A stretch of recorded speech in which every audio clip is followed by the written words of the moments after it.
noches. Se termina un año bastante complicado. Un año que no estuvo adentro, afuera, con algunas actividades que se podían, que no se podían, con, bueno, con todo el aparato estatal en función de una pandemia. ¿Qué pasó en ese año a nivel municipal? ¿Cómo hoy la municipalidad está cerrando este año y cuáles son los proyectos a futuro? Se lo vamos a preguntar al viceintendente de la ciudad de Córdoba, el doctor Daniel Pacerini.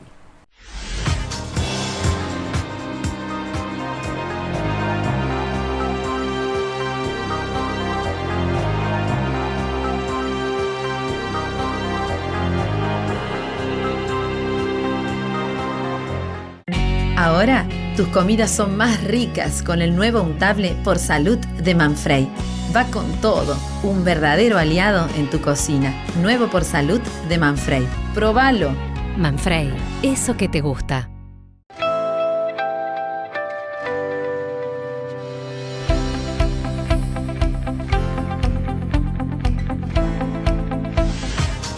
Buenas noches, Daniel. Muchas gracias por estar acá de nuevo. Vivi, gracias por la invitación, un gusto. ¿Qué año, no? Un año muy intenso, un año muy duro. Creo que a esta altura uno empieza a hacer los balances.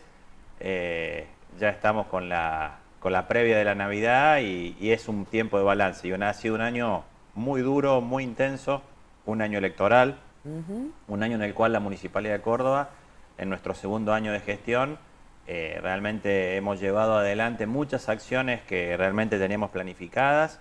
La pandemia no ha sido un impedimento o una obstrucción para que podamos llevar adelante un plan de obras realmente histórico, que estemos llevando adelante transformaciones que la ciudad nos venía demandando y por lo cual la ciudadanía de Córdoba nos dio el voto de acompañamiento y que obviamente, bueno, nos motiva para que el año 2022 sea un año pleno de realizaciones con muchísimas inversiones y muchísimas acciones en la ciudad de Córdoba que nos van a llevar al lugar donde nosotros queremos poner a Córdoba, en el mejor lugar. Daniel, bueno, hay mucho rum por el tema del presupuesto municipal y la oposición después de las elecciones es como que se siente empoderada ahora para discutir y pelear y sentarse. ¿Cómo lo viven ustedes ante una situación con una inflación de más del 50%, con la verdad que está bien, la municipalidad no paró y trató de estar con todos los sectores, pero hay sectores extremadamente golpeados que no se han recuperado? Bueno, de hecho, el gobernador al sector turístico, que se supone que va a tener su temporada, digamos, le prorrogó esta quita de impuestos en función de decir, está bien, ahora vas a tener tu temporada, pero venís arrastrando 2 años de porrazos y porrazos. Entonces, ante esta realidad, ¿por qué hay tanto rum por el presupuesto? Bueno, claramente vos lo dijiste al principio, el presupuesto también es una oportunidad para dar debates políticos y con un contexto postelectoral donde, bueno, obviamente la oposición le interesa seguir con ese clima electoral. Nosotros tenemos que tener los pies sobre la tierra y la responsabilidad en el lugar que corresponde, que es la de gobernar. Por eso los que están para opinar, opinan y los que estamos para tomar decisiones, gobernamos. Nosotros planteamos un presupuesto con base real, que sigue siendo un presupuesto bueno para la ciudad. Estamos bajando el déficit, arrancamos con un déficit en el presupuesto de más de 8 puntos y proyectamos un presupuesto para el año que viene con un déficit de 3 puntos, o sea que estamos poniendo la municipalidad donde debe estar, viviendo con lo que tenemos, produciendo lo que recaudamos, y en este sentido la adecuación de las cuotas del inmobiliario están por debajo del índice de la inflación, y nosotros no hemos aumentado las tasas de industria, no hemos tocado las alícuotas. Somos realmente los primeros en reconocer la situación, porque además, como lo dijiste, hemos asistido a todos esos sectores durante pandemia, y si bien ahora estamos viendo un rebote de la actividad económica, que es real, que es muy bueno, que todavía no alcanza a notarse porque la inflación lamentablemente es muy cruel y es, creo, el problema más grave que tiene la Argentina, que es un problema político con consecuencias económicas. Bueno, nosotros tenemos que saber que la ciudad de Córdoba tiene que seguir creciendo. Este presupuesto plantea 21.000 millones de pesos de inversión genuina en obras para la ciudad. Nosotros queremos el año que viene recuperar muchas acciones que la ciudad tenía abandonada, no por voluntad de los cordobeses, sino por las gestiones anteriores no le habían dado ese nivel de importancia. ¿Por ejemplo? Bueno, por ejemplo, lo que el intendente Martín Yarlora le dice a los elefantes blancos. Nosotros tenemos que terminar la obra inconclusa de la Plaza España, que se inauguró para hacer un corte de cinta y no para ponerla en funcionamiento. De hecho, no está en funcionamiento. No, además se inunda. Por eso no está inaugurada. El Teatro Comedia, que se incendió en el año 2007, hace 14 años. Y obviamente, bueno, para la fiesta de 15 de ese aniversario, nosotros queremos tenerlo recuperado, abierto a la comunidad. Y el edificio del Consejo Deliberante, que es una asignatura pendiente de la ciudad, no solamente porque sea el lugar donde los concejales trabajan, sino porque Córdoba no tiene un lugar propio, pagamos un alquiler. Hoy el Consejo Deliberante funciona en lo que era una agencia de repuesto desde hace 16 años. O sea, se incendió el Consejo, se lo llevó provisoriamente y esa provisoriamente duró 16 años. Nosotros sabemos que el Consejo Deliberante en la zona del Abasto va a revitalizar una zona muy degradada de la ciudad, en Barrio Cofico, simultáneamente a la obra de recuperación del Parque Las Heras, que es otra de las obras que nosotros estamos llevando adelante, el ensanchamiento de la avenida Maipú hacia la Costanera, que ya han generado desde el sector privado alternativas de inversión que van a levantar una ciudad que se tiene que densificar en el centro, que tiene que recuperarse, y bueno, todo eso requiere de inversiones. Y el presupuesto, Viviana, vos que tenés experiencia legislativa y que sabés cómo se discute un presupuesto, el presupuesto es poner en acción las cosas que uno quiere hacer. Si yo digo, quiero levantar la cultura y voy al presupuesto de cultura y no hay un peso, es jarabe de pico. Estamos complicados. Con respecto a lo que está pasando hoy, que Córdoba lamentablemente no es ajena, no somos otro país, y teniendo en cuenta tu experiencia en lo que puede ser desarrollo social, inclusión, Córdoba está muy mal. Los bolsones de pobreza son nunca vistos. Repito, somos parte de Argentina, la inflación golpea todo y a las clases bajas muchísimo más, porque es el impuesto más caro que pagan todos. ¿Cuáles son las herramientas que hoy tiene la municipalidad en función de eso? Claramente Córdoba, vos lo dijiste, tiene un impacto muy directo cuando las crisis económicas nacionales son graves. ¿Por qué? Porque Córdoba es una provincia netamente productiva. Córdoba tiene una incidencia muy baja de empleo público entre la gente... la de menor incidencia. En la población activa. Y cuando la producción se detiene o se paraliza, como lamentablemente viene pasando en el último año y medio, con 4 años anteriores de una recesión que ya venía, digamos, totalmente profundizada, bueno, en Córdoba se siente y duele mucho más. Lo que nosotros estamos haciendo es, conjuntamente con el gobierno de la provincia, tratar de no detener el ritmo de la obra pública, que eso en un sector importante de la provincia que produce y que genera trabajo en el sector de la construcción, ha sido quizá el primer indicador que empezó a recuperarse y estamos muy confiados porque hay indicadores en todo el cordón industrial de la ciudad de Córdoba y del Gran Córdoba que todas las fábricas y todas las empresas, tanto las automotrices, que dan trabajo directo e indirecto porque hay muchísimas autopartistas que trabajan, están teniendo ya un incremento de producción. Creo que hay una variable que nosotros no podemos determinar, que es la inflación, que claramente, como bien lo dijiste, es el impuesto que condena y es el más injusto porque golpea más rápido y primero al que menos tiene y al que vive de un salario, que siempre corre de atrás de la inflación. Nosotros creemos que el año 2022 va a seguir este ritmo de recuperación y obviamente lo que queremos es que ese gran sector de la sociedad que hoy está por debajo de la línea de pobreza comience a tener índices de recuperación. En Córdoba, lo dije al principio, el empleo público no incide sobre la masa activa de la sociedad, como sí pasa en otras provincias más chicas, pero está bien que así sea porque el Estado tiene que promover el crecimiento, tiene que promover la creación de empleo a través de políticas impositivas y productivas y no ser generador de empleo directo porque lamentablemente cuando el Estado crece mucho, ahoga el sector privado y Córdoba tiene un sector privado muy dinámico, muy pujante, que necesita un Estado eficiente, activo y proactivo. La provincia de Córdoba viene llevando adelante una obra que creo que va a incidir muchísimo en el perfil productivo, que es la gasificación de toda la provincia. Los gasoductos al sector turístico le van a dar un incremento notable de servicios para la época invernal. Impresionante. Y confiamos que esa inversión que venimos llevando adelante en los últimos 3 años empiece a tener un impacto en la creación de puestos de trabajo y a favor del optimismo que Córdoba tiene una diversidad productiva muy importante, Sí. agroindustrial, industrial, turística, minería, que va a permitir, obviamente en un contexto que tiene que mejorar, que salgamos más rápido de la crisis. Ahora, parte de salir de la crisis depende de algo que ya sí. Acá ya no hay Fernández, no hay, no hay gobierno nacional, provincial, de algo que es pandémico y que nos está azotando a nivel mundial. Y así como recién abogué a tu experiencia en todo lo que es desarrollo social, ahora voy a abogar a tu experiencia como profesional médico. ¿Cómo nos ves parados ante esta nueva cepa y cómo está parada Córdoba ciudad también, ¿no? Con todo lo que ha pasado, con los hospitales que se han tenido que refuncionalizar, con un nuevo hospital como el Eva Perón que tienen ahora.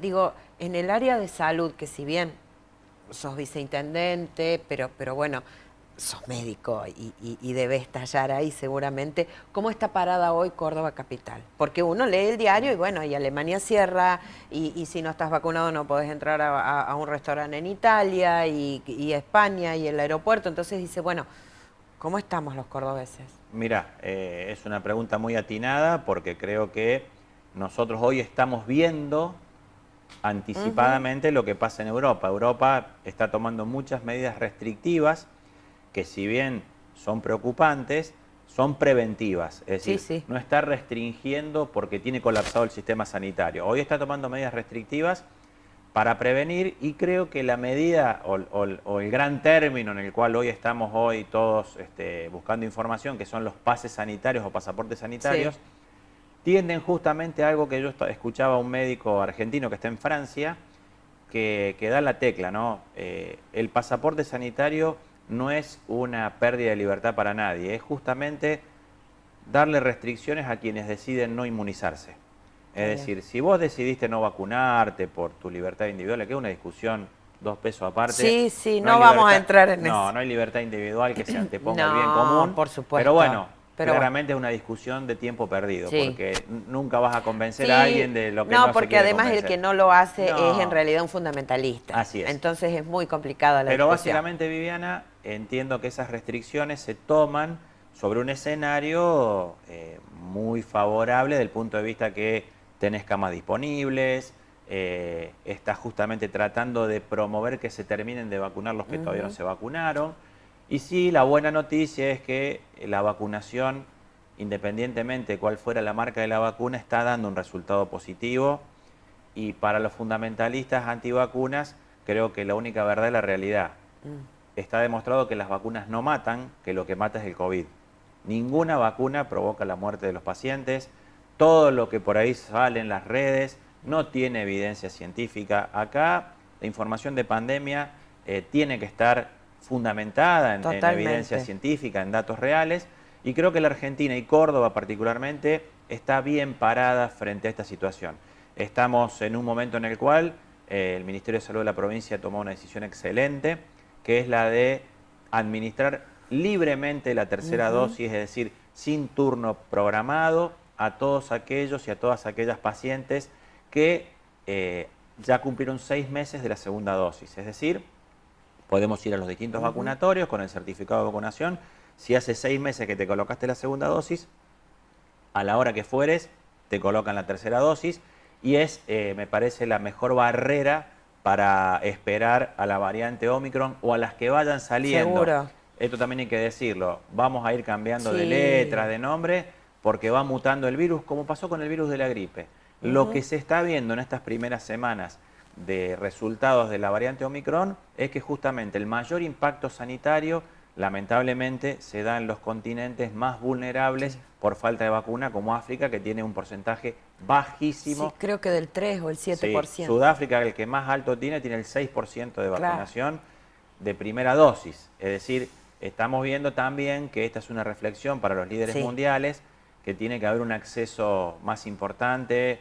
Hay países que están acaparando vacunas y me parece que si nosotros queremos circular libremente por el mundo, habría que facilitarles Sí, el ingreso a los países más pobres. Te digo más, no lo haría ni siquiera por generosidad, lo haría por supervivencia. Totalmente. Digo, no se trata Totalmente. de qué buenos que son porque donan vacunas. No, Viviana, se trata de que hay que hacerlo. Sudáfrica es un porque, destino turístico y comercial pero por para Europa, para supuesto. Estados Unidos y para todo el mundo, muy importante. Y Sí. obviamente esa restricción no solamente afecta a los sudafricanos, No. sino que también condiciona al resto del mundo. Entonces, me parece que, no yéndome de la pregunta, Córdoba está bien preparada, bien pertrechada. Tuvimos la semana pasada la visita de la ministra de Salud, que vino, entre otras cosas, con motivo de los 60 años del Consejo Médico de Córdoba. Sí. Y obviamente todo su consideración y su concepto acerca del manejo pandémico de la provincia de Córdoba y la ciudad de Córdoba ha sido muy elogioso. Nosotros seguimos sosteniendo nuestros centros de testeo.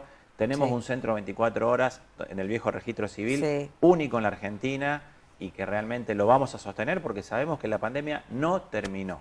Que estemos en un momento en el cual tengamos en este momento el 0,6% de las camas críticas ocupadas, que estemos con menos de 100 casos diarios positivos en la capital, que en los últimos 40 días solo tuvimos 4 fallecidos, que nos duelen, Sí, pero por teníamos supuesto. esa cantidad por día y Por a día. veces más. Sí. Entonces, claramente Córdoba tiene un manejo de la pandemia, merced a un gran trabajo, merced a que la política se puso los pantalones largos, los intendentes se ponen de acuerdo antes de decidir una medida. Sí. Creo que en ese sentido la responsabilidad ha sido la guía de nuestras decisiones y tenemos que seguir por ese camino, y quizá en marzo, cuando empecemos Claro, a cuando vivir la época venga. del otoño, que estamos viendo lo que Sí. está pasando hoy en el hemisferio norte, y bueno, en ese momento evaluaremos si hay que tomar alguna medida o no. Creo que estamos frente a una temporada turística que viene muy buena, en la cual hay que seguir tomando los cuidados básicos, y quienes tendrán que restringirse serán aquellos que hayan decidido no vacunarse. ¿Córdoba va a tener su sistema de pase sanitario? Es una discusión que se va a dar, entiendo, en el marco de la Mesa Provincia-Municipios, cosa que me parece muy correcta. Hay realidades sanitarias que tienen que ser analizadas en conjunto. Sí, de hecho, por ejemplo, el Sí. sector del espectáculo ya se puso de acuerdo y los grandes Exactamente, festivales. los grandes festivales. Bueno, Córdoba tiene una característica que merece un tratamiento propio. Sí, por supuesto. Y ayer lo dijo nuestro intendente Martín Yarlora, nosotros vamos a plantear nuestras opiniones, pero las decisiones van a ser las del conjunto. Haber trabajado de esta manera nos ha permitido afrontar momentos duros de la mejor manera posible, y me parece que no tenemos que romper ese equilibrio y ese concepto del consenso, porque las medidas sanitarias, cuando se toman de forma aislada, fracasan. Sí. Acá hay que tomar medidas. Entiendo como concepto que las restricciones no van a ser absolutas, sino que me parece que justamente se va a buscar de proteger en los lugares de impacto masivo o de Sí. posibilidad de contagio masivo, es donde mayor cantidad de cuidados se deben tener, lo que no implica de ninguna manera que volvamos a prohibir algo. O sea, creo que las restricciones deberán ser solamente quizá reducidas o limitadas a aquellas personas o grupos de personas que decidan no vacunarse. Recién dijiste la palabra consenso y es una palabra que me lleva automáticamente a esta disputa con el gremio y esta nueva aparición de Rubén Daniele. ¿Cómo están parados hoy con el gremio después bueno, del acuerdo que lograron y demás? Nosotros estamos parados de la misma manera que el día que asumimos, Viviana. Hay una sola cuestión que es innegociable, que es que la autoridad del control de los recursos municipales la tiene el intendente y el equipo de gobierno que la gente eligió. No pasó eso en los últimos 20 años. No. Acá no hay un cogobierno, nosotros tomamos medidas siempre para proteger el funcionamiento de la ciudad y garantizar el desarrollo de una ciudad que venía muy mal. Y no nos vamos a mover de esa premisa. Somos muy respetuosos de las autoridades de los gremios que representan a los trabajadores. Nosotros no incidimos en las decisiones de ellos, nosotros no estamos viendo quién es el delegado o el secretario general, sino simplemente nos sentamos frente a quien los trabajadores eligen, y en ese sentido hemos cerrado un acuerdo semestral, que era el primer gran objetivo que nos habíamos planteado, no volver a esa locura de los acuerdos mensuales o ajustes mensuales, donde el gobierno municipal y los cordobeses teníamos que estar todos los meses trabajando para una medida que, aparte hay que ser realista en algo, Vivi. los que pagamos los impuestos, Sí. La gente que vive en la ciudad no tiene esa posibilidad No. de reajustarse mensualmente No, y para arriba. Entonces, además eso lleva a que entonces todos los meses en todas las áreas haya asambleas para que entonces todos los la meses... ciudad tiene que funcionar. En cambio, La ciudad decís, tiene que bueno, funcionar y no puede vivir en ese estado. Y aparte, nosotros en ese sentido tomamos una decisión desde el primer día, somos coherentes en esa decisión y este año lo único que se discutía en la mesa de negociaciones era el acuerdo semestral, que claramente también hay que decirlo, nosotros no podemos desconocer que la inflación No, le no, come por el salario al supuesto. trabajador y en ese sentido el acuerdo ha sido favorable. Y por otro lado, una demanda que venía retenida, que era el pase a planta de contratados que llevan muchos años en la municipalidad. Algunos más de 15. Sí, que no fueron propuestos por nuestra gestión. Nosotros no estamos poniendo ninguna persona que ingresó con nosotros en pase a planta, pero era un compromiso que se había tomado y que se empieza a cumplir, es decir, adecuando una situación que venía de manera irregular. No se discutió la recuperación de la séptima hora ni cuestiones que nunca estuvieron en nuestra decisión en la mesa de discusiones.